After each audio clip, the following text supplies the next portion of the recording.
আমরা কিভাবে খুব সহজে গুগল অ্যাডসেন্স পেতে পারি সে বিষয়ে এখন আলোচনা করব। তো আমরা জানি যে বাংলা ব্লগে গুগল অ্যাডসেন্স সাপোর্ট করে না, কিন্তু আপনারা প্রশ্ন করতেই পারেন যে মার্কস আইটিবিডি এটিতে কিভাবে দেখা যাচ্ছে বাংলা সাইটে গুগল অ্যাডসেন্সের অ্যাড। লক্ষ্য করুন আমি হেডলাইনটি ইংলিশে দিয়েছি, যে কারণে আমার হেডলাইনের উপর ভিত্তি করে এখানে গুগল অ্যাডসেন্স শো করছে। তাছাড়াও কিছু কিছু ওয়েবসাইট ওয়ার্ডপ্রেসে বিশেষ কিছু প্লাগইনস ব্যবহার করার মাধ্যমে সেখানে অ্যাড শো করানো সম্ভব হয়। তো যাই হোক, আমাদেরকে গুগল অ্যাডসেন্সে আবেদন করতে হলে অবশ্যই আমাদের কন্টেন্টগুলো ইংরেজিতে লিখতে হবে। বাংলায় কন্টেন্ট রেখে অ্যাডসেন্সে যদি আপনি অ্যাপ্লিকেশন করেন তাহলে সে অ্যাপ্লিকেশন অ্যাপ্রুভড হবে না। এখন আমরা কোন বিষয়গুলোর উপর নজর দিয়ে গুগল অ্যাডসেন্সে আবেদন করলে আমরা খুব সহজেই বিজ্ঞাপন পেতে পারি, তো আসুন সেই সম্পর্কে আমরা কিছু আলোকপাত করি। লক্ষ্য করুন, আমরা প্রথমেই যে বিষয়ের প্রতি জোর দিব সেটি হচ্ছে আমরা কপি পেস্ট করতে পারবো না। অর্থাৎ আমরা যে আর্টিকেলটি লিখব সেটি নিজের হাতে সম্পূর্ণ নিজের তৈরি এক আর্টিকেল লিখব, কোনো কপি পেস্ট করব না। আরেকটি জিনিস হচ্ছে আমরা ইমেজ কপি থেকেও বিরত থাকব, কেননা গুগল ইউনিক কন্টেন্ট খুব পছন্দ করে। তারপর যে বিষয়টি আমরা দেখতে পাচ্ছি সেটি হচ্ছে 5টি লেভেল বা ক্যাটাগরি তৈরি করে আমরা সাবমিট করব। বিভাগকে জিনিস লক্ষ্য করুন, এখানে online earning, internet, SEO, web design, এগুলোকে আমরা এক একটি বিভাগ বলতে পারি। তো পরবর্তীতে আমরা দেখতে পাচ্ছি প্রত্যেকটি লেভেলে কমপক্ষে 6টি পোস্ট রাখতে হবে। অর্থাৎ আপনি যদি এরকম 5টি লেভেল ক্রিয়েট করেন তাহলে অনলাইন আর্নিংয়ে কমপক্ষে 6টি আর্টিকেল লিখবেন, ইন্টারনেটে কমপক্ষে 6টি আর্টিকেল লিখবেন, এসইওর উপরে কমপক্ষে 6টি আর্টিকেল লিখবেন। তো এভাবে আপনি যে 5টি লেভেল ক্রিয়েট করেছেন সবগুলোতে 6টি করে আর্টিকেল রাখবেন। অর্থাৎ টোটাল 30টি আর্টিকেল থাকলেই আপনার ব্লগটি অ্যাডসেন্সে অ্যাপ্লিকেশন করলে আপনি অ্যাডসেন্স পেতে পারেন। তারপর যে জিনিসটা আমরা দেখতে পাচ্ছি, ক্লিকসর বা অন্য কোনো অ্যাড ব্যবহার করা যাবে না। অর্থাৎ গুগল অ্যাডসেন্সের বিকল্প অনেকগুলো অ্যাড রয়েছে, সেগুলো আপনি যদি ব্যবহার না করে অ্যাপ্লিকেশন করেন সেক্ষেত্রে বিষয়টি ভালো হয়।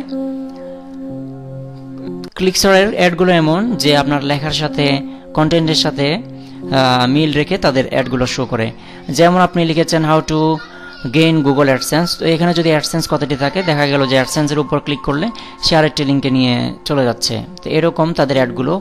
আবার পপ আপ, অর্থাৎ আপনি একটি পেজে আসলেন, দেখা গেল যে অ্যাডটি দেখা যাচ্ছে, আপনার পেজটি দেখা যাচ্ছে না, বিজ্ঞাপনটি হাইলাইটেড হয়ে রয়েছে। তো এই জন্যই মূলত ক্লিকসর ব্যবহার করবেন না, অন্য কোনো অ্যাডও ব্যবহার করবেন না। প্রয়োজন কি, আপনার যে গুগল অ্যাডসেন্স থেকে আর্ন হবে তার পরিমাণ যথেষ্ট, অন্য কোনো অ্যাড থেকে আর্ন না করলেও চলবে, গুগল অ্যাডসেন্স থেকে আর্ন করলে।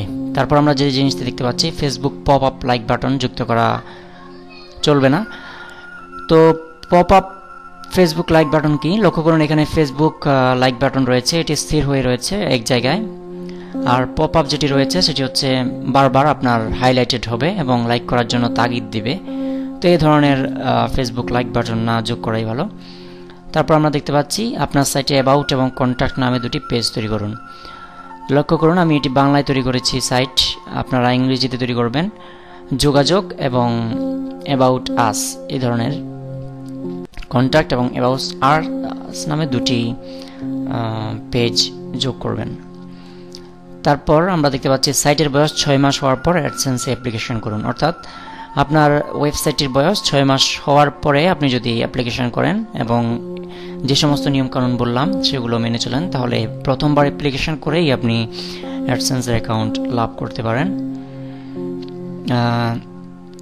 তারপর দেখতে পাচ্ছি আমরা ফাঁকা কোনো বিভাগ রেখে অ্যাডসেন্সে অ্যাপ্লিকেশন করবেন না। অর্থাৎ আপনি বিভাগ তৈরি করলেন, এরকম অনলাইন আর্নিং সহ ধরুন 10-12টি বিভাগ তৈরি করলেন, 6টিতেই আপনার আর্টিকেল রয়েছে আর 5টিতে নেই, খালি। তো এই ধরনের কাজ করবেন না কখনো। এই ধরনের খালি বিভাগ রেখে আপনি কখনো অ্যাডসেন্সে অ্যাপ্লিকেশন করবেন না। তারপর আপনাকে আন্ডার রিভিউতে রাখলে সে সময় কিছু ভালো মানের পোস্ট করুন। দেখা গেল আপনি অ্যাপ্লিকেশন করেছেন, তো আপনাকে মেসেজ দিল যে 3 থেকে 7 দিন সময় লাগবে। তো সেক্ষেত্রে 7 দিন পরে দেখা গেল আপনি আপনার অ্যাডসেন্স অ্যাকাউন্টে লগ ইন করতে পারছেন, কিন্তু ডান দিকের কোনায় একটি লাল মেসেজ দিচ্ছে যে আপনি স্টিল আন্ডার রিভিউ, আপনাকে তখন রিভিউতে রাখা হয়েছে। তো সেই সময়ে এই ধরনের যদি অবস্থায় পড়েন তাহলে সেই সময় আপনি ভালো মানের কিছু পোস্ট করুন। আর গুগল অ্যাডসেন্সের ঠিকানা ব্যবহার করতে আপনাকে একটু সাবধানতা অবলম্বন করতে হবে। লক্ষ্য করুন, আপনি কখনোই মফস্বল এলাকার ঠিকানা দিবেন না।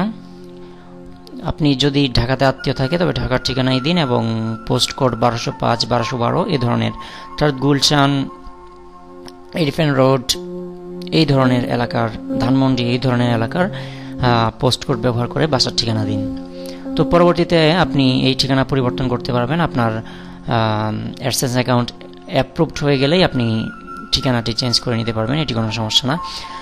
আর আপনার কিছু ব্যাপার বলে রাখছি, সেগুলো হচ্ছে অ্যাডসেন্স পাওয়ার আগে আপনি যে ইমেল অ্যাকাউন্ট থেকে অ্যাডসেন্সে অ্যাপ্লিকেশন করবেন সেই ইমেল অ্যাকাউন্টে আপনি অ্যালেক্সাতে অ্যাকাউন্ট খুলে, ইউটিউবে অ্যাকাউন্ট খুলে সেখানে আপনি অ্যালেক্সাতে তাদেরকে রিভিউ দিন। অ্যালেক্সাতে সেই ইমেল অ্যাকাউন্ট ব্যবহার করে গুগল, ইউটিউব, ব্লগার, অ্যাডসেন্স অর্থাৎ গুগলের যাবতীয় ওয়েবসাইটগুলোকে আপনি রিভিউ দিন, 5 স্টার রিভিউ। তো এটি হচ্ছে নৈতিক ব্যাপার, এটি অ্যাডসেন্স সম্পর্কিত না, তারপরেও বলে রাখছি। আর একটি জিনিস অবশ্যই আপনাকে লক্ষ্য রাখতে হবে, সেটি হচ্ছে আপনি ভুল করেও কোনোদিন নিজের অ্যাডে ক্লিক করবেন না। আপনার অ্যাডসেন্স অ্যাকাউন্ট যখন অ্যাপ্রুভড হয়ে যাবে তখন আপনার ওয়েবসাইটে আপনি অ্যাড শো করাতে পারবেন। তো আপনি অধিক ইনকামের আশায় কখনোই আপনার নিজের অ্যাডে ক্লিক করবেন না। তো সেক্ষেত্রে কিন্তু আপনার অ্যাকাউন্ট ব্যান করে দেবে গুগল। গুগল বুঝে যাবে আপনি ক্লিক করছেন নাকি আপনার ভিজিটররা ক্লিক করছে, আপনি গুগলের সাথে চালাকি করে পারবেন না। তো এই জিনিসটি আপনি কখনোই করবেন না অসৎ উদ্দেশ্য, আপনার বেশি আর্ন হওয়ার উদ্দেশ্যে আপনি নিজের অ্যাডে নিজেই ক্লিক করলেন। তো এই সমস্ত বিষয়াদি যদি আপনি মেনে চলেন এবং ইংরেজিতে মোটামুটি আর্টিকেল লিখতে পারেন তাহলে আপনি খুব সহজেই বাংলাদেশ থেকে অ্যাডসেন্স লাভ করতে পারেন। ধন্যবাদ।